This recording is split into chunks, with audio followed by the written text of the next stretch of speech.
This is going to be one of the most spectacular shows of 2018. What is it? It's the Pageant Show!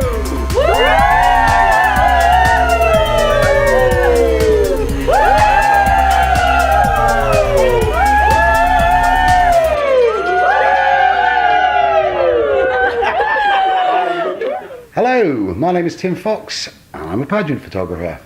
Okay, are you ready? Right, let's do this. Okay, look towards me, that's good. Drop the shoulder a bit for me, up a little bit, and turn around. Very nice indeed.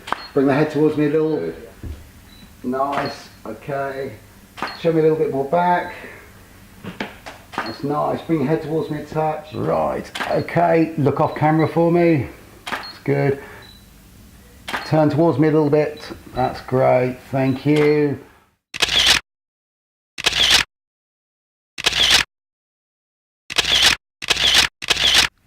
Tell me, Tim, what do you look for in a pageant model? Well, I think like with most models, firstly, obviously, their appearance, body shape, skin condition, colour doesn't matter, size doesn't matter particularly. Once you've gone past the sort of physical attributes, then something else that I believe is important is personality. People say personality doesn't show in a photo. I disagree. I think if you've got somebody with a vibrant personality, it will come out in camera. If they've got character, it will come out on the pictures. So in a nutshell, obviously looks, body shape, hair, skin, everything else, but that all important ingredient, personality, does make the difference. Tim, tell me, what are the best attributes about Agnes when she's modelling? Well, firstly, she's an experienced model. She's very easy to work with. She's very flexible. As far as giving instructions like turn, bend, shape, everything else, very easy to work with. She's got a very vibrant personality, which makes it easy. She's very accommodating, you know, and aside from the obvious way, she looks amazing. Oh, thank you. You're welcome.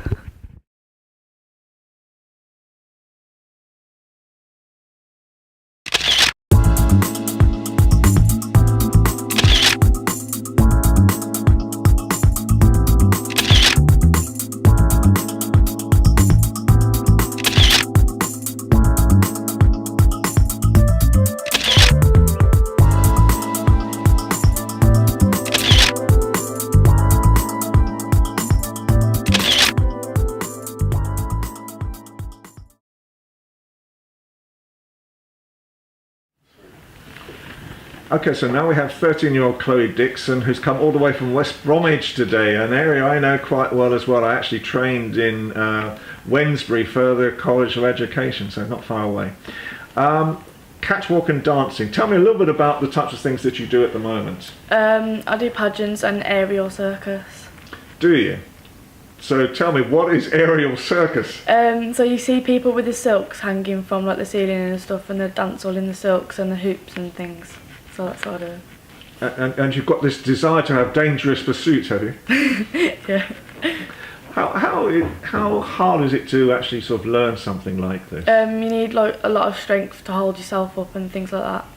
So is it core strength? Is it arm strength? It's arms and like belly and things. So. And do you, apart from sort of actually learning these skills, do you do a lot of weight training, or is there other things as well to actually sort of, you know, like gymnastics? How do you get I to just that do aerial circus because sometimes it's hard to get me out of my bed. I see. Right. Okay. And we'll move swiftly onwards from that one. So when I understand as well that you mentor and you talk a lot about bullying. Mm-hmm. So have you been bullied yourself? I did have previous experience of bullying. About 2 months ago I was bricked in the face by a boy that I didn't even know, and he split all my lip open and cracked my tooth. And why, I mean, was it down to jealousy about, you know, do you talk about the types of things that you do, and was that the cause of it? Or what I tell a lot of people at my school about the things that I do, but they don't really say things like, are you like, you know, just that some people are supportive about it. Yeah. Why do you think some people are negative these days? Because, like, they don't like other people being better than them and like saying, oh, you've got more money than me and you've got better looks than me and things like that. Do you think you're ambitious? Are you ambitious enough to sort of move forward, and what type of things would you like to do? I'd like to do things like pageants, and I'd like to go around giving people speeches about bullying and just things like that. And what do you think pageants bring to you? What type of opportunities, and when you're winning something or when you're participating in something, how do you feel? It feels quite exciting because you meet new people, you meet people that you've already met before, and it's just like one big family in like the pageant industry and things. And where, as I say, you obviously want to sort of talk about this in the future, but is it a career? Because I understand as well you might like to do some teaching as well. Would you like to sort of teach at some time? I do teaching as like my main job, and then probably on the weekends I go to like a pageant or things. Okay. Thank you so much for your time today. Okay. Hi, my name is Alice Daimova and I'm 21 years old. On your publicity notes, it says that you love singing Fly Me to the Moon. What is so special about that? Well, actually, it was my flatmate's favourite song and he kind of forced me to like it because he kept putting it on repeat. And so by the end I knew every single word to the song, and now when people ask me what's my favourite song, it's Fly Me to the Moon. And I actually really like old music, so like La Vie en Rose and the French song Ne me quitte pas. Like the old jazz is just so heartfelt and it's so real, not like the modern music which is rap about girls and money and power. I love all the slow jazz that you actually feel every single instrument, and it's nice to dance to when you're by yourself in the room. Absolutely. What brought you from Russia? So I was actually originally born in Dublin. Okay. Somehow my parents ended up there when my mom decided to give birth to me. I don't know how, but thank God to my mom, I don't need a visa anyway because I now have an Irish passport. Okay. And so when I moved to Russia, I was just really wasn't fitting in with the Russian kids. I kept being bullied and picked on, and I've switched so many schools, and by the end my parents were like, you know what, just go back to the UK and you'll be happy. And so at the age of 10 I was sent to a boarding school in Tetbury in Gloucestershire. And that's when I kind of felt more comfortable in my zone, and I started to make more friends, and my English became better than my Russian. So whenever I go back to Moscow, I struggle to speak Russian, which is very embarrassing, but it's worth it. And I gathered you might have gone through a period where you actually and now inspire people about depression. What type of things did you find difficult at one time? There was a time when you start to grow up, of course you change, your personality changes, the view on life changes, and majority of people just decided not to accept me for who I am and what my views are.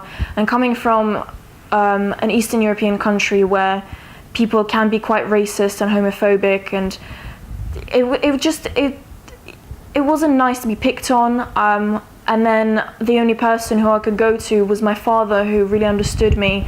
And I used to speak to him a lot, and he used to come visit me in London. And then at the age of 18, he passed away in a freak accident, which no one saw coming, and it really affected me as he was my everything at that point, and I just said there is no point in me being alive anymore.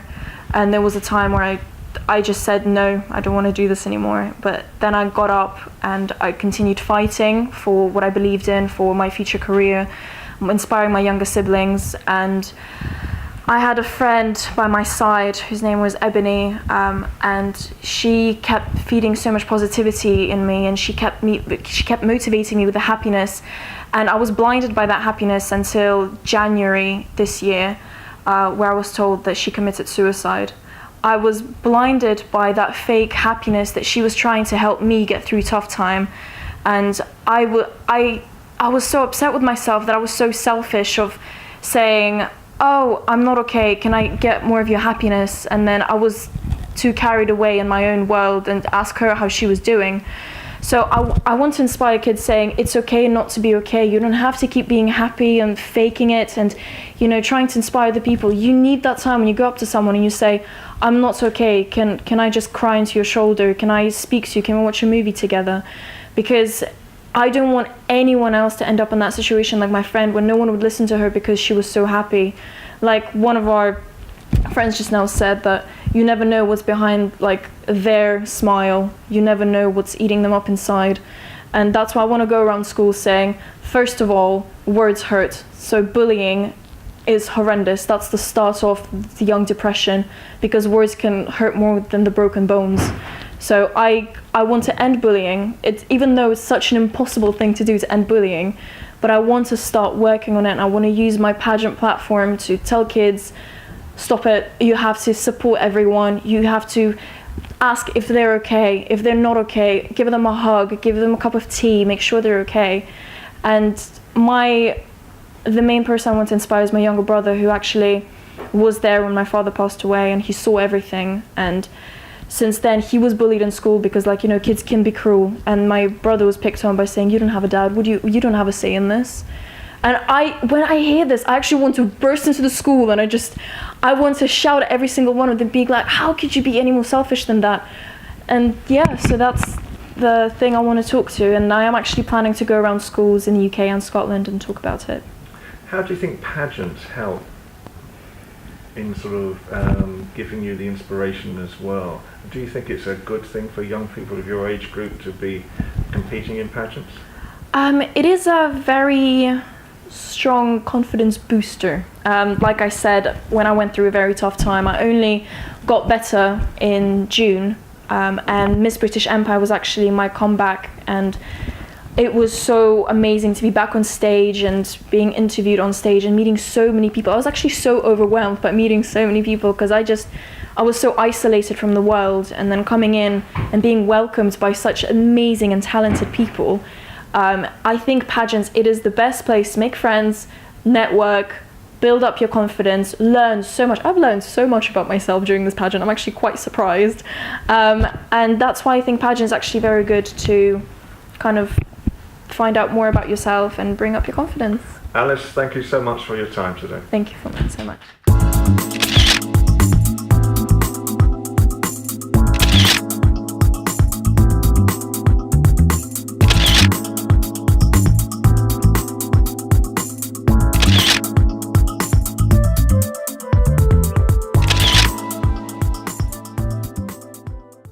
Hello, please introduce yourself. Hello, I'm Joliana Davis, and I am the UK Director of British Empire Pageants. How did you first get into pageants?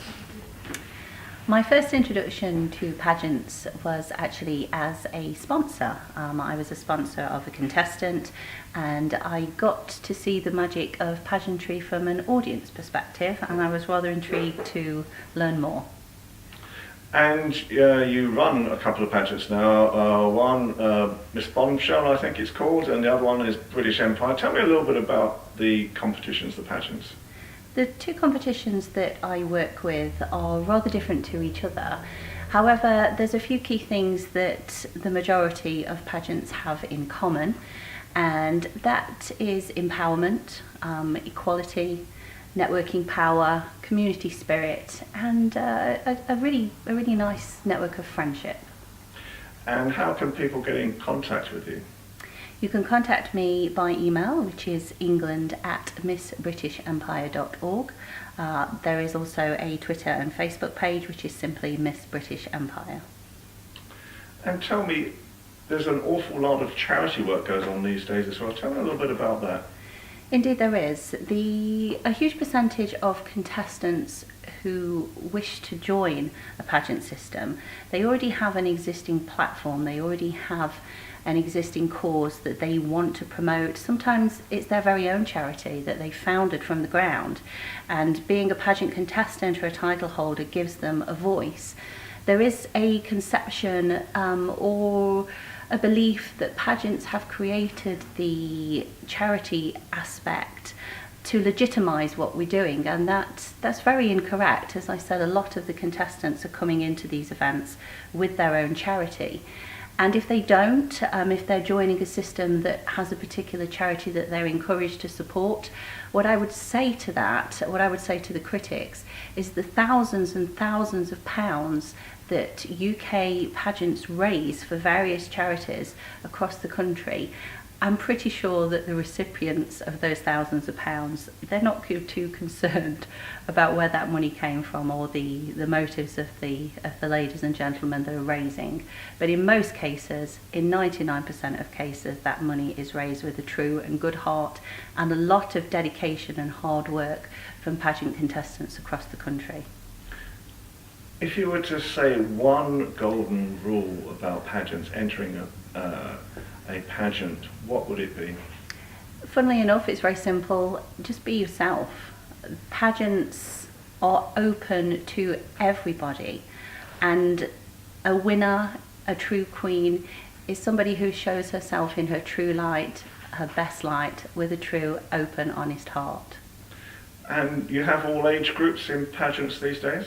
Exactly, from age 4 upwards in the particular pageants that I organise. We have no upper age limit, and we even have a separate division for ladies and gentlemen over 45. And what can we look forward to next year, 2018, in the way of pageants with you? I will be relaunching Miss International Bombshell, which carries the sentiment of anyone can be a bombshell. And what I'm most proud of with this particular pageant is that all of our ladies do bring their own personal platform, and the lady that wins the competition and puts forward the most passionate platform becomes the official charity of Miss International Bombshell for the following year. Juliana, thank you so much for your time today. Thank you very much.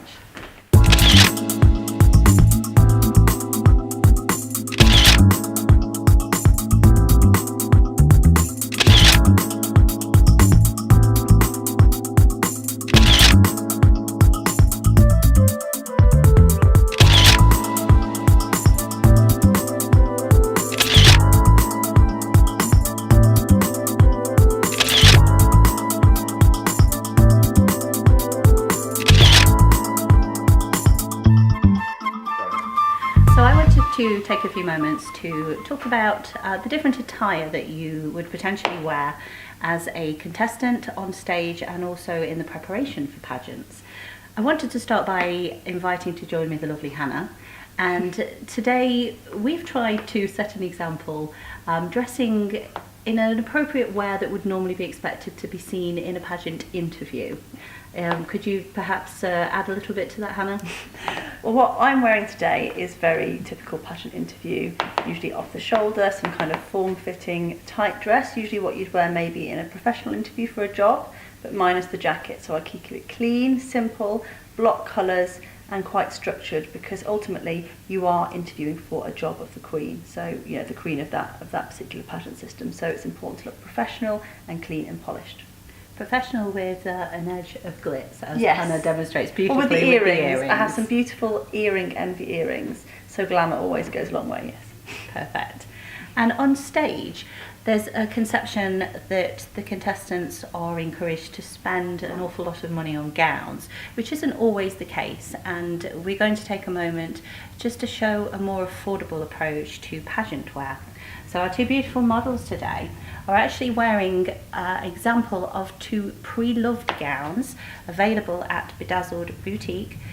And to start with, Shivani is actually wearing a pre-loved gown. If you could step forward and give us a small twirl. And the pre-loved evening gown is priced at only £20. Hannah, as a professional pageant judge, how would you critique this dress on stage? I'd say it will show up really well on stage actually. It has a lovely detail around the bust here. It's very simple, very elegant.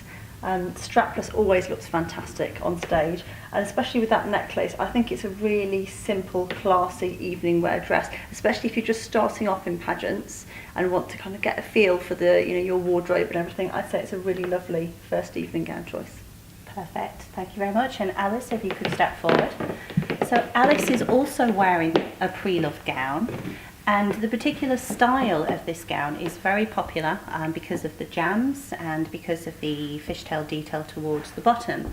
However, this gown that would be usually costing rather a lot of money if you was buying designer new, this gown pre-loved would cost you £150. Once again, if Alice could give us a demonstration, and as our professional critique. We'll have some words from Hannah. I say this dress is gorgeous. It's lovely. I love the detailing all the way down the front, especially under really lovely stage lights. It will really glimmer and shimmer. I love the detailing at the back, the fishtail. Like Juliana said, it's a very popular shape which shows off your curves. So our model has got a lovely figure here. So it really shows off your, your waist and your form. I think it's a fantastic dress. I think it's it's a step up from the beginner's dress, but it's also very affordable. Nice bright colour, lots of sequins, lots of detail, and all you have to do is carry it off with a smile. So I think it's a lovely dress. Perfect, thank you very much. So finally, we just have 2 gowns to demonstrate. If you are buying new, again, it doesn't mean that you are having to pay into the hundreds.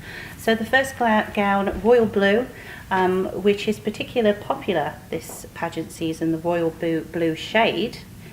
And this gown, quite simple to the front, very figure hugging, lace detail, and the bow dropped back. This gown, brand new, would cost £75. And Hannah will demonstrate. This dress is beautifully embellished. Again, it's a little more, jewelled, encrusted than the other one. I think it's very nice, again, on stage under sheer lights, because this sheer material here, from a distance, won't necessarily show up. So it will give you a lovely pattern across your bust. Down the back, it's got beautiful crystals, and again, I think it's got a small train. So this one's a lot more detailed, probably suitable for a higher level system, but again, very affordable, beautiful detailing, lovely crystals, and I think it's a beautiful evening gown. Thank you very much, Hannah, and thank you, ladies. Tell me a little bit about your pageant school in London. How long has it been going? What type of things really inspired you to start it in the first place? So I started my pageant school, UK Beauties, in 2008.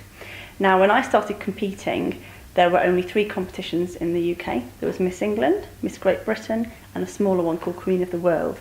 Now, today, we have over 60 competitions for Miss alone, and then we also have lots of teen, misses, classic and children's competitions. So the industry in 10 years has boomed. It's fantastic.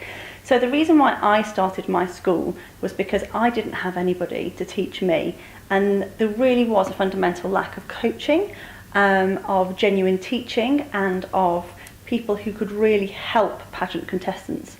So some of the skills that I teach in my pageant school are transient. For example, the interview skills that I teach will benefit young women and older women throughout their careers. I particularly focus on presentation and public speaking skills, which again are useful in the workplace and in front of the media. So I really wanted to give back something that I've experienced myself. I was lucky enough to get a coach in America, so I wasn't able to start anything up myself before 2008. So in 2008 I started up UK Beauties, and now I'm responsible for a large proportion of the girls who place and win in our pageants. So every girl who's trained with me in the last 3 years has either placed in the top 5 or won her competition. So I'm very fussy, but I'm very good, and I really enjoy what I do. People get in touch with you. Have you got a website? Have you got an email address?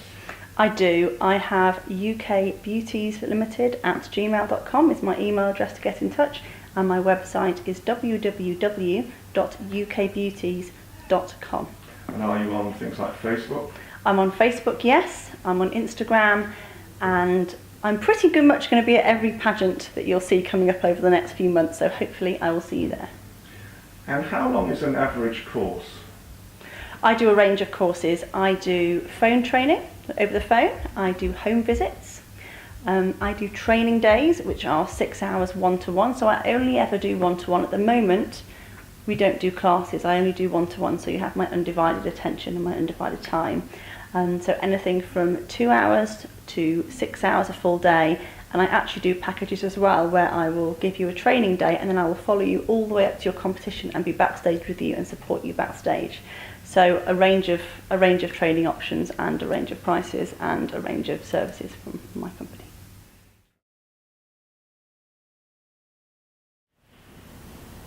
Hold your dreams, don't ever let it go. Be yourself.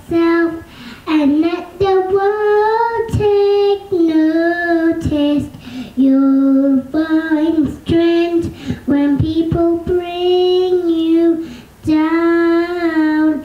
They will see if you will only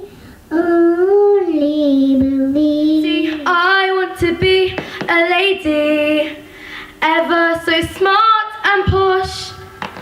Where before I'll curse and swear, now I'll just declare, oh gosh. How terrible, never going back to Covent Garden unless I'm taking down the opera.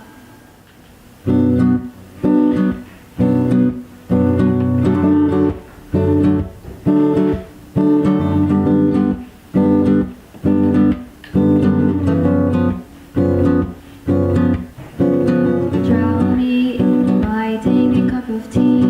Tell the porcupines to quit stabbing me. They make me fall, but I will stand. 'Cause all of them are drugs with their cups in their hands. Now they wanna whisper from me. 'Cause all of them have watched me on their big screen TVs. But what about little old me? The one who got bullied because of her teeth. I hope you all are watching my middle finger rise to the bullies in the schoolyard. I know I'm on your mind. Now you say you love me, but what about before? And I was just that silly little girl next door.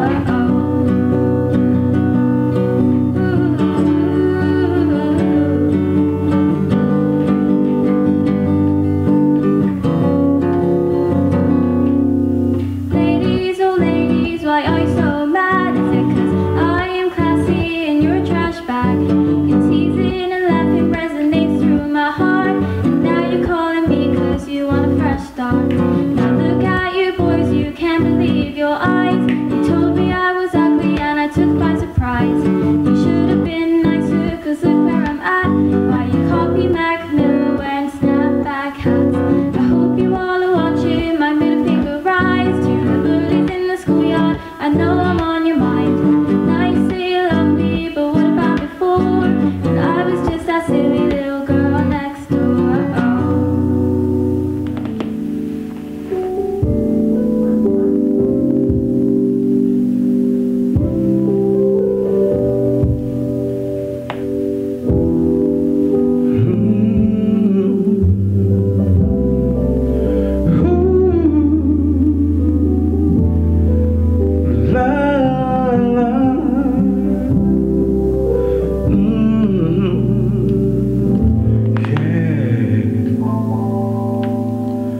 Turn down the lights, turn down the bed, turn down these voices inside my head.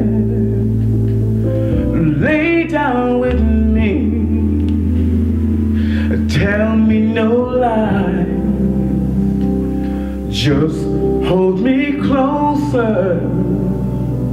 Don't patronize, don't patronize me. And I can make you love me if you don't. You can make my heart feel something anyone. And here in the dark, these fine hours, I will break down my eyes. I feel power. Whispers in the morning of a lover's sleep and chant are rolling by like thunder now. 'Cause I look into your eyes.